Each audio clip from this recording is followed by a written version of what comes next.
Hello, my name is Alnita Lovelace Baldon.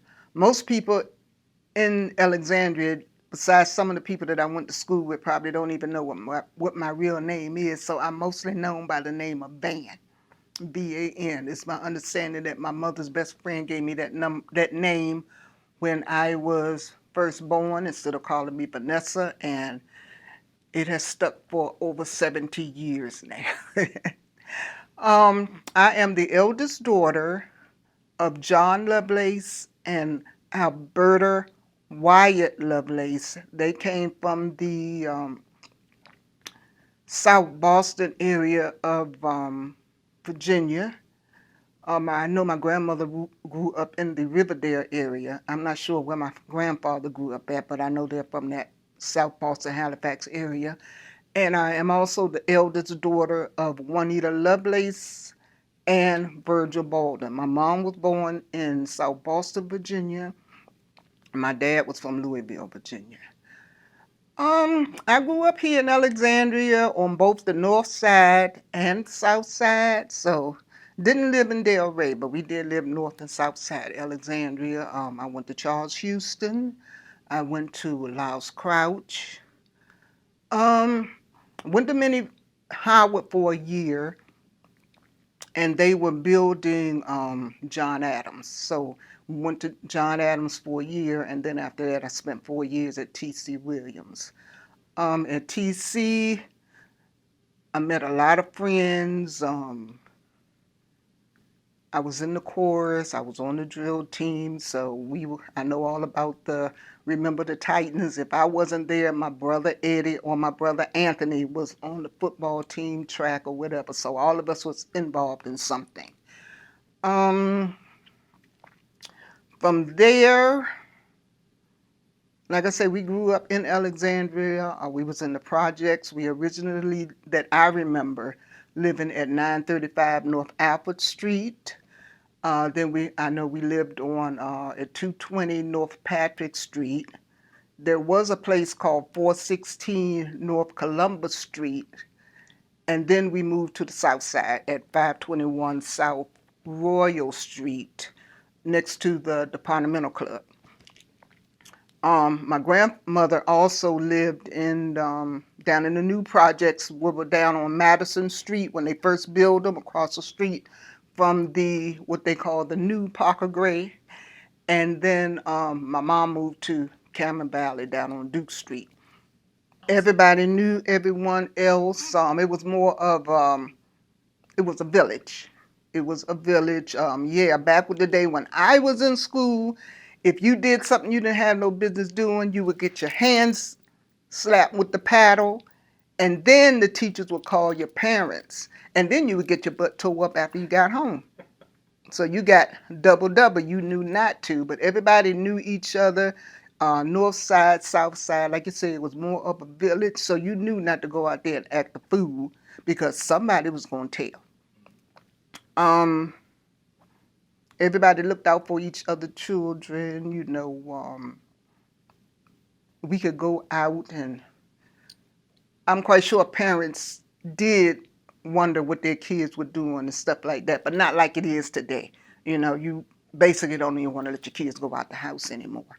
But we did things, run around, but the one thing that really stuck with everybody, I've taught this to my children, my grandchildren. When that light come on outside, you knew you had to have your butt at home. Now, when we lived on the south side, we lived across the street from the Safeway.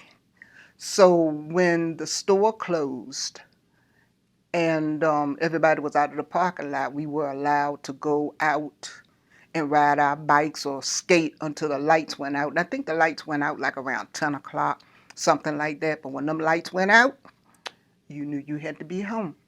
No ifs, ands, or buts. A lot of my friends that I grew up with, I'm still in touch with today, and God bless those that have gone on. It's not the same. When I come through Alexandria now and look, and I'm like, things are not there anymore. And like I was talking to the lady out there earlier, a lot of the Black history in Alexandria has been wiped out. So it's us older ones that are still here now. It's up to us to get these stories out, pass them on to your children, pass them on to your grandchildren, because they don't know. They'll come in and see what they see, but they don't know the history. In the summertime, since my mom and grandmother were working and I was the oldest of the children, at the time it was 9 of us all together. That doesn't include my younger brothers or sisters. I mean, my younger brothers, because by the time they came along, I was grown and gone. But mostly watching the kids. That's some of the things that I did. As I got older, I was allowed to get a part-time job working at the McDonald's down on Duke Street. It's still there. And then later on, I did a couple of summers working through the summer program where I worked at the old Cameron Station that used to be down off of Duke Street. So that's what I did. Like again, I say my brothers were really into sports and stuff, so they did the football camps and stuff like that. But other than that, in the evening times, everybody would get out and play. There was football, there was racing up and down the streets, there were just sitting around and talking and just enjoying the summer. The summer seemed then longer than what these kids have for summer now. Sometimes you didn't think the summer would ever end, and now they barely have enough time to do anything before summer is over with again. Oh, a lot of stuff is torn down. I know they had said, I'm going to use a good example where I grew up at in the 935 North Apple Street area. Those projects and stuff were torn down. A lot of them been torn down the Berg. There used to be a place called John Roberts down on the corner of West and Braddock Road. There were projects. And a lot of people don't know that. They have those condos or whatever they have there now on that corner. But there used to be projects there. I think they said something about they used to call it Mud Town. Because I remember it was kind of muddy down there. But just a lot of stuff has been torn down. I remember when they built what they call Tavern Square. And we used to go down there a lot of times in the evening because we were allowed to walk down there and just play. We played in the water, in the fountains. I don't think you can do that now, but we could, but we could do it then. I remember my brothers used to get in a lot of trouble for playing in the train tunnel down on the south side. And they didn't think that my mom or my grandmother would catch them, but they got caught and got their butts whipped a lot of times for playing in the train tracks. But like I said, a lot of stuff is torn down. I remember when Charles Houston burned down that day.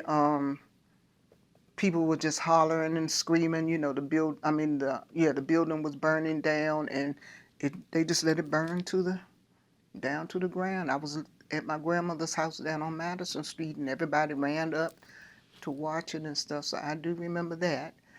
And then eventually they built the rec center that they have there now. But it's just not the same. The atmosphere is not the same. Actually, I'm going to say that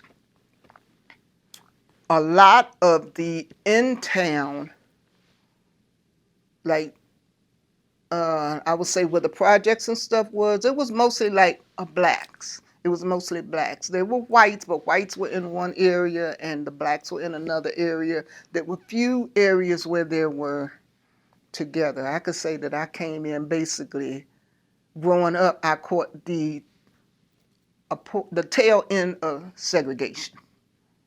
I remember when Charles Houston was segregated, and I specifically remember this one snowstorm that we had. And it was deep. It was deep. And so we finally got back in school, and I'll never forget, on Patrick Street across from the old Charles Houston building before it burned down, there was a white family that lived in the black neighborhood. And I'm going to say it again, because I ran into this not only here, but when we lived in Michigan for a little while too. The poor white people, I mean the poor of the poors of the white people actually lived in the black neighborhoods. I saw that here, and I also saw it when we lived in Saginaw, Michigan. But it didn't matter to us. They got treated like everybody else. It's basically when you go outside that all of this stuff blew up. But going back to what I was saying, I remember the snowstorm, and the kids lived right across the street from Charles Houston. But their school was the Prince Street School, which was the white school. So they had to walk, a few blocks in order to get to school. But like I say, the snow was so deep that they weren't going to school at all. And I specifically remember, I want to say it was Mr. Butler and a few of the teachers from Charles Houston went over to the family and told them that the kids could come walk across the street and be at Charles Houston. But because the schools were still segregated, they couldn't come. They were told that they could not go. I will never forget that. The reason I bring that up because again, when we lived in Saginaw, Michigan, I guess this was 58, 57, 58. There was a family up there, and again, they were poor white people. They lived in a black neighborhood, and the girl that was there, her name was Rosemary. I'll never forget, and I don't remember what the last name was. I wish I did, but I remember when I started school there. So I think when I started school there, I might have been in kindergarten, first grade. I honestly don't remember, but me and Rosemary and her sisters and brothers, we would walk through the sweet field, and then after we got so far, I went to the left, they went to the right, because again, schools were segregated. In the evenings, we would all meet back at that point at the wheat field, and we would go back on our little merry way. Outside of separating when we got to the end of that wheat field, they were people, just like the rest of us. I remember one time Rosemary's mother couldn't afford a coat, and the people in the neighborhood got, scrambled up their little change together and bought her a coat. I don't remember whether it was new or not, but they got her a coat. Me and Rosemary, there were times when I spent the night over her house, or she would spend the night over our house, because we basically lived right across the street from each other, and it was still one big happy family. But once it get outside of that area, that's when things start blowing up. You can't do this and you can't do that, and you this and you that. So, well, the person that I still love to this day, and I do believe that she is the only still living mother of all of my friends when we grew, in this growing up period, is Hazel Younger. Hazel, we're still friends today. Her mother is still alive. She's like in her 90s now. And she lives over, well, I think Miss Younger has a place over here in Alexandria, but Hazel lives over in Fort Washington. But I think she is the only living person, only living parent of all of us that grew up. Because all of us, well, I'm not going to say all of us, but the ones that were my age and stuff, all of us will be like in our 70s now. We're in our 70s and stuff now. So I admire Miss Younger. She remembered when I go over there, she'll remember me. She have her little, I say older people issues, but she remembers me.